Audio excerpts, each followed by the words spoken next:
New York-i stúdiónkba ma Kővágó József a vendégünk. Kővágó József, mint ismeretes, kétszer volt Budapest polgármestere. Másodszor 1956-ban a forradalom alatt. Azóta az Egyesült Államokban él, jelenleg az Atlantic City villanyerőművek kutató főmérnöke. De most nem erről szeretnénk vele beszélni. Amerikában nagy probléma az utóbbi években a környezet, vagyis a vizek szennyeződése, a levegő szennyeződése, a természet pusztulása. Ez ellen sokféleképpen küzdenek. Az egyik út az, hogy az elnök a kongresszus felhatalmazása alapján kiküldött ennek a kérdésnek a vizsgálatára és kezelésére többé-kevésbé tervezési munkával egy külön bizottságot. Ennek a bizottságnak tagja Kővágó József, Nixon elnök kinevezése alapján. Erről szeretnénk most beszélni Kővágó Józseffel. Mondd kérlek, tulajdonképpen mikor alakult meg ez a bizottság? Ezt a bizottságot voltaképpen az úgynevezett Clean Air-rel, azaz a tiszta levegő törvénnyel hozta létre a kongresszus. A kongresszus bizonyos instrukciókat adott, hogy kell ezt a problémát megoldani, és ezen belül azt gondolta, hogy legyen az elnöknek egy 15 tagú tanácsadó testülete, amelybe a tagokat az elnök nevezi ki. Ez itt le van írva ebbe a dokumentbe, amit itt mutatok. Ez a törvény, amely alapján ez a bizottság létrejött, a bizottságnak 15 tagja van, az elnök nevezi ki a tagokat, 2 évre vagy 3 évre, és senkit nem lehet kétszer kinevezni, mindenki csak egyszer. És mi tulajdonképpen a feladata ennek a bizottságnak? Korábban, mikor indult ez a probléma, akkor Amerikában 4 minisztérium foglalkozott a problémával. Most az elnök kinevezett egy adminisztrátort, aki az összes minisztériumból megkapta azokat a szakembereket, akik ezen dolgoztak, és tehát most a levegő, a víz, a földek, az állatállomány, és minden, az egész problémakör egy ember alá tartozik, és egy organizációba tartozik. Na már most ennek a 15 tagú bizottságnak az elnöke az adminisztrátor maga. Tehát amikor üléseket tartunk, akkor az adminisztrátor maga van jelen, és vele megbeszéljük azokat a problémákat, amelyeket vagy ő érdekesnek tart megbeszélni, vagy mi a tagok úgy érezzük, hogy talán ezt meg kellene beszélni. Ez körülbelül azt jelenti, hogy a bizottság valamennyi tagja már eredetileg foglalkozása alapján közel áll ehhez a problémához, tehát szakembernek tekinthető. Azt gondolom, hogy mindenkinek már ilyen múltja volt. Jó magam, mióta 10 éve vagyok ennél a vállalatnál, sokszor belebotlottunk már az elmúlt években is ezekbe a problémákba, és hát jó magam ilyeneken dolgoztam, például a vízzel kapcsolatban, hogy egy nagy erőműnek hát iszonyatos hőmennyiséget kell valahova, valamilyen vízbe bebocsátani a hűtési célból. Ugye sajnos mindnyáján tudjuk, hogy a legjobb hatásfokú erőmű se több mint 39-40%, tehát iszonyatos hőmennyiségről van szó. Tehát a hűtési probléma, ugye ez egy elsődleges fontosságú kérdés az erőmű iparban, és hát magam ezzel már hosszú évek óta foglalkozom. Ugyancsak például egy új keletű probléma az, hogy a hamu részecskék és mindenféle szilárd részecske, ami a kéményen kijön, ez csak egy egészen minimális nívóig tűrik el a hatóságok, amelyek erre különböző szabályokat alkottak és alkotnak újakat. Tehát ugye ezeket, amiket úgy hívunk, hogy electrostatic precipitators, elektromos kicsapó berendezések, azt hiszem ez a magyar kifejezés, sajnos már a magyar kifejezéseket nem jól tudom. Ilyenek vannak otthon is. Most ezeknek a hatásfoka, ugye, és hogy működjenek, milyen nagyságú berendezést kell adott esetben alkalmazni, és itt az egy komoly probléma, ilyennek a tervezésével, ellenőrzésével foglalkoztam az elmúlt években. Na már most megint ugye a legújabb probléma az a kénnek az eltávolítása. Ugye a szenet égetünk, az általában tartalmaz bizonyos százalékban ként. És természetes az, hogy a magas kéntartalmú szén az mindig olcsóbb, mint például az alacsony kéntartalmú szén. Tehát gazdasági szempontból jó lenne, az ember tudna égetni olyan szenet, aminek elég nagy hőértéke van, de elég magas százalékú kén van benne, de akkor ezt a ként el kell távolítani. És a kén eltávolítás sajnos ez egy nagyon nehéz probléma. Én azt hiszem, hogy ez most az egész világon kutatástárgyát képezi. Jelenleg éppen erről írok egy tanulmányt a vállalatomnak, amelyben a feladat az lenne, hogy egy 92%-os hatásfokú kén eltávolító berendezésre lenne szükség, lehetőleg olyanra, amelyet nem úgy kellene alkalmazni, hogy az ember a boilerbe magába bespriccel például meszet, vagy mészkövet, vagy az eltávolító anyagot, hanem hogy csak a boiler után, tehát abba a füstgáz ciklusba, ami a boiler után következik, mielőtt kimegy a kéményen.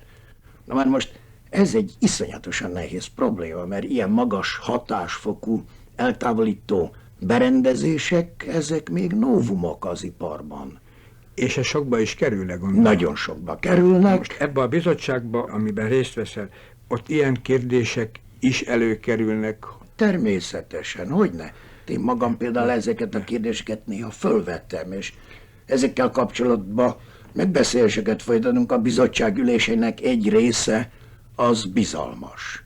Hát azokról természetesen nem beszéltek, de a bizottság ülésének egy része olyan, amit hát a sajtó is bármikor megkaphat. Amiben ugye például a szabályozás mértéket, ez egy alapvető kérdés. Milyen mértékben szabályozzuk? Az azt jelenti, hogy ti leméritek, hogy mi a praktikus arány egy ilyen szabályozás. Most ezt ti javasoljátok valakinek, a kormányszernek? Ja, a szabályozás úgy megy, hogy az adminisztrátor ennek az organizációnak a kísérletei alapján, amelyben az ipar is részt vesz, bizonyos eredményeket talált, és azt mondja, hogy vannak szennyező és fertőző anyagok, amelyek az emberi szervezetre károsak. Ebben az esetben a szabályozásnak olyannak kell lenni, hogy az emberi szervezetre ne lehessen káros. És ebben az esetben még az is kérdéses, hogy a technológia jelenlegi állását figyelembe kell venni, vagy nem. A válasz az, hogy nem. Az ipart rá kell szorítani arra, hogy új találmányokon keresztül a problémát oldja meg.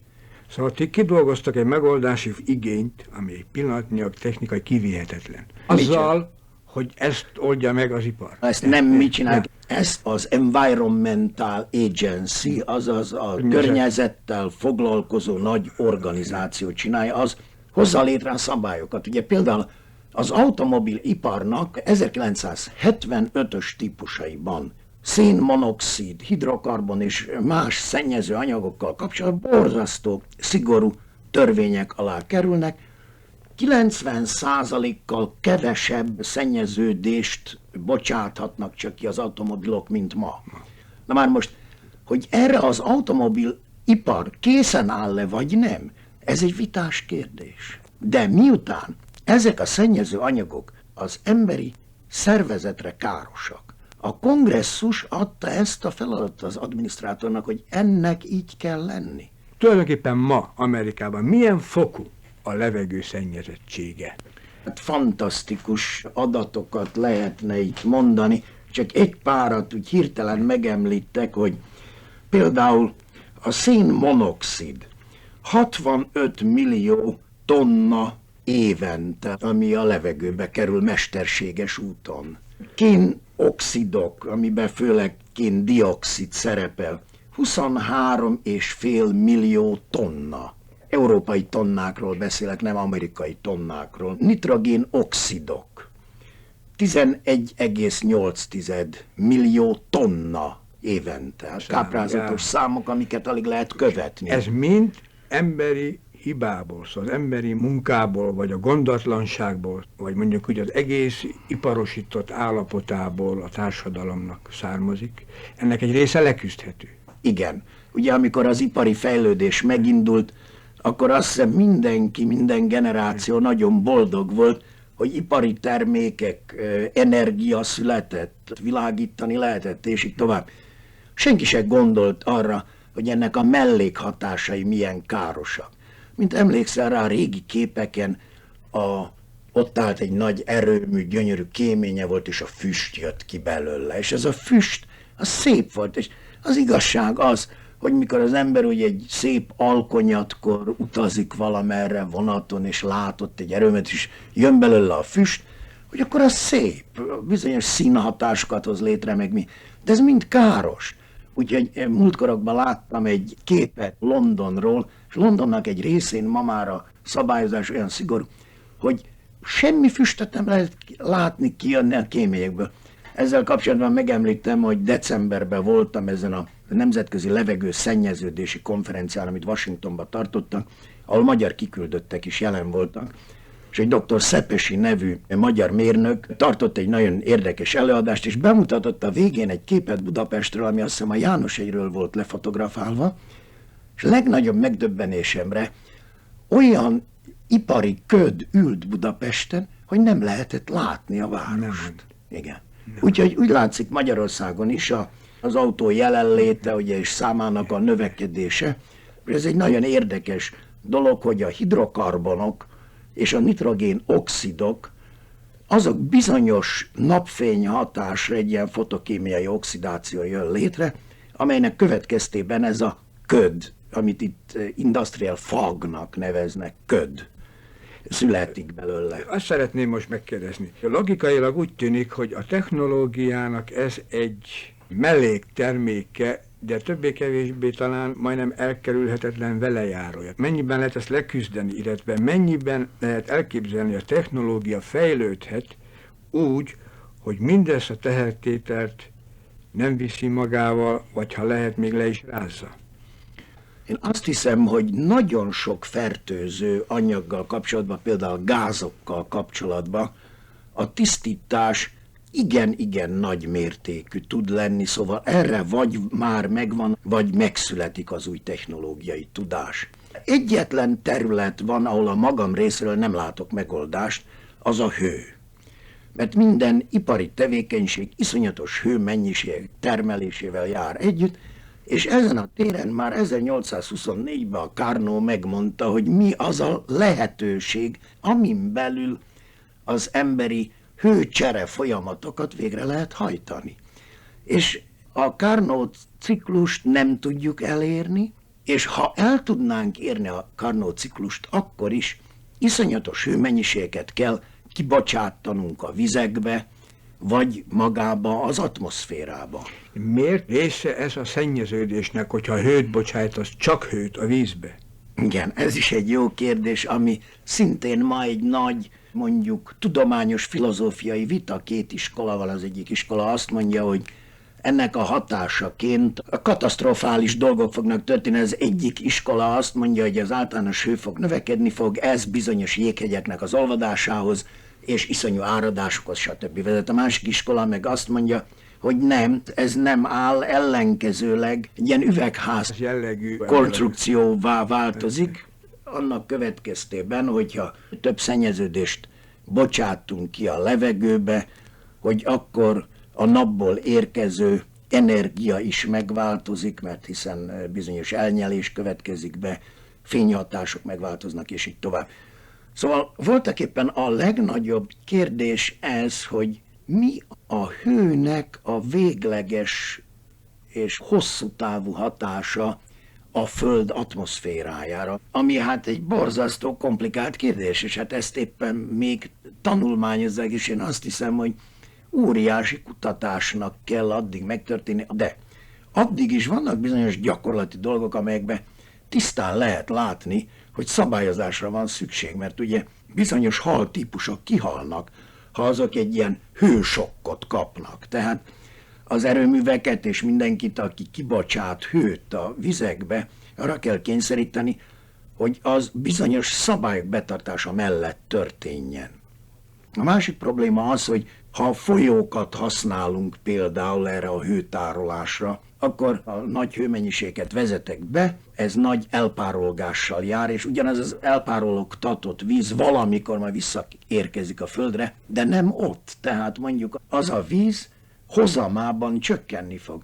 Ez mondjuk az édes vízi folyókkal kapcsolatban nem olyan, de mondjuk ahol a tengerbe való beömléshez közel van az ember, ott ez egy nagy probléma, mert a só tartalma a folyónak megváltozhat, tehát itt, ahol az apály és dagály hatása alatt állanak a vizek, ugye ezt otthon nem ismerik, mert hiszen nincs olyan folyó, ami apály dagály hatása alatt állana, de hát itt például Amerikában ezek az óriási folyók, ezeknek a sótartalma is, hogy a sótartalomnak az elviselhető határa meddig megy föl geográfiailag a folyón, ez egy fontos probléma.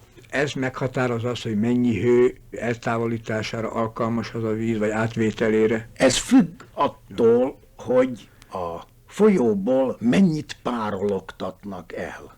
Mert ugye, ha ez összeesik egy óriási apállyal, akkor az apály hatása plusz az elpárologtatott víz hatására ez a sótartalma az óceánnak fölnyomulhat a vízbe. És ez alapvető változásokat fog létrehozni. Van az Egyesült Államokban valami alapvető elv ma már, amely irányítja azt, hogy ez ellen hogy kell küzdeni, mindegy alapszabály vagy alapelv, ami aztán további meggondolásokra oszlik szét? Igen. Ez a nagy környezet szennyeződéssel foglalkozó organizáció, az adminisztrátornak az irányítás alatt ez kidolgozott egy nagy tervet, hogy különböző szennyező gázok, anyagok és így tovább.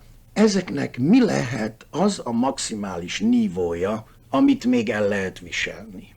Ahhoz, hogy ezt miként lehet elérni, ezt a nívót, azt a helyi hatóságoknak kell megmondani, tehát az egyes államoknak kell kidolgozni részletes terveket, hogy milyen mértékű szabályozásra van ahhoz szükség, hogy ezt az előírt nívót be lehessen tartani. Például vegyük mondjuk a kén tartalmat.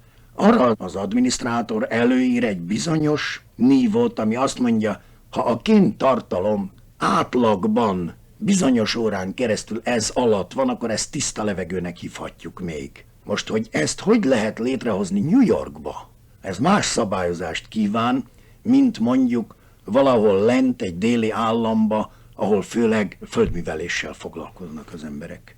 Ez a központi szerv tehát csak irányelveket ad, aminek a gyakorlati alkalmazása is, illetve a feladat megoldása már a helyi kormányzatokra, tehát a helyi államra, a helyi városi szervekre tartozik. Elvben azt mondhatnám, hogy igen, azzal a megkötéssel, hogy amikor ennek a tervnek az elkészítését kéri az adminisztrátor az egyes államoktól, ezen túl, hogy a probléma megoldását siettesse, maga is alkot szabályokat. Ezeket hívják a federal standardeknek. Ezek a szabályok az egész országra érvényesek? Igen, ezeket az egész országban be kell tartani, de az egyes államok ennél általában sokkal szigorúbb szabályokat hoznak, mint például éppen most jelent meg a kénre vonatkozó New Jersey szabály, az 2,5-szer olyan szigorú, mint az állami szabvány, mint az Egyesült Államok. Amit az adminisztrátor most proponál az egész Washingtonból. Egyesült Államokra. Washingtonból, igen. A tapasztalat azt mutatja, hogy minden probléma megoldása egyúttal újabb problémákat teremt. Ennek a tisztogatási kampánynak, ami folyik, biztos megvannak már, vagy kezdenek kibontakozni a maguk külön nehézségei. Van ilyen? Természetesen ez egy nagyon nehéz út, mert ugye megint csak két ellentmondó filozófiát lehetne követni.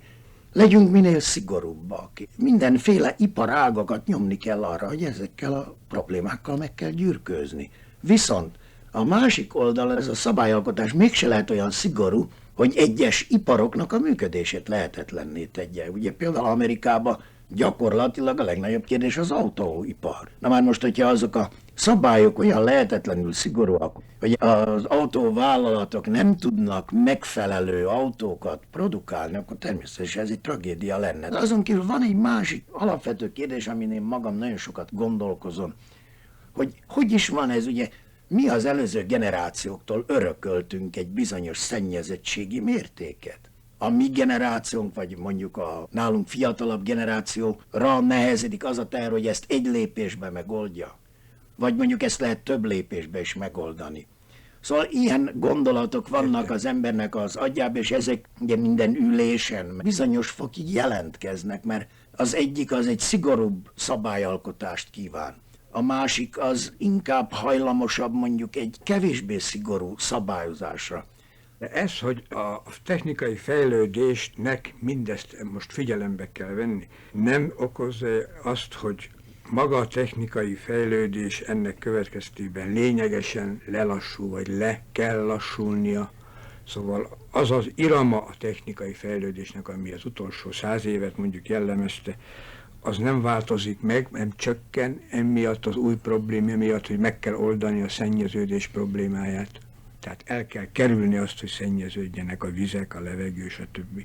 Ez is egy nagyon nehéz kérdés. Ugye vannak pessimisták, akik azt jósolják, most nemrég a híres MIT egyetemnek egy professzora jött ki cikkekkel, amiben hát nagy tragédiákat jósol, és azt mondja, hogy le kell lassítani az ipari fejlődést. Ez lehet mondjuk, hogy hosszú távon ez igaz, nagyon hosszú távon, nem tudom, majd erről beszélhetünk még külön, de praktikusan én azt hiszem, hogy az elkövetkezendő 20-25 évben ez nem egy probléma, mert amikor például ként akarunk eltávolítani, vagy nitrogénoxidokat, akkor egy új ipart hozunk létre, és az az új ipar megint foglalkoztat egy csomó embert. Az ipari fejlődésnek a leállítása az egy olyan iszonyatos emberi katasztrófához vezethetne, hogy én szerintem erre senki nem vállalkozhat. Ha ez jön, akkor azt először meg kell előznie valami új filozófiának, amely új filozófia valami új célokat állít az emberek elé, és ezt az egész utat, az iparfejlődés útját úgy áttereli más irányokba. De ez mondom, először filozófia kell. Szóval az embernek kell megváltoznia ahhoz, illetve az ember értékrendszerének, igénynek, hogy ő mire tart igényt. Így van, mondjuk az ember valamilyen ködös filozófián, mondjuk a Teilhard de Chardinre gondolok hirtelen, hogy egy ilyen minőségi változás, egy ilyen minőségi ugrás. Én magam is ezzel spekulálok, és itt csináltam magamnak egy ilyen grafikont, amit itt mutatok most neked, ami azt mutatja, hogy hogy növekedett az energiatermelés 1750-től kezdve. Mondjuk az embernek van 1000 kalóriája naponta az izomzatában. Na most, ha az összes termelt energiát ehhez viszonyítom, és egy-egy emberre kivetítem, akkor azt mondhatom, hogy 1750-ben átlagba a Földön egy emberre jutott mondjuk naponta 2000 kalória. Mesterséges úton teremtett energiából ennyi esett rá az ő saját izomenergiáján felül, amit használni tudod valamilyen formában. Most pedig ez, azt hiszem, 200-szor több. Tehát abból, amit mondtál, úgy látom, hogy azért alapjában véve optimista vagy, hogy az emberiség ebbe a problémába nem fog belepusztulni, és ezt is valahogy leküzdi. Igen, optimista vagyok, főleg a tekintetben vagyok optimista, hogy Amerika technikai tudása olyan szédítő magasságba áll, mint sehol a világon. Ezt a problémát praktikusan megoldja, és ez a problémakör nem okoz nagy gazdasági megrázkódtatást Amerikában az elkövetkezendő 10-20 évben. Hogy azután a világban mi történik, erre természetesen nem tudok válaszolni. Már nem is leszek itt, hogy figyeljem. Köszönöm szépen.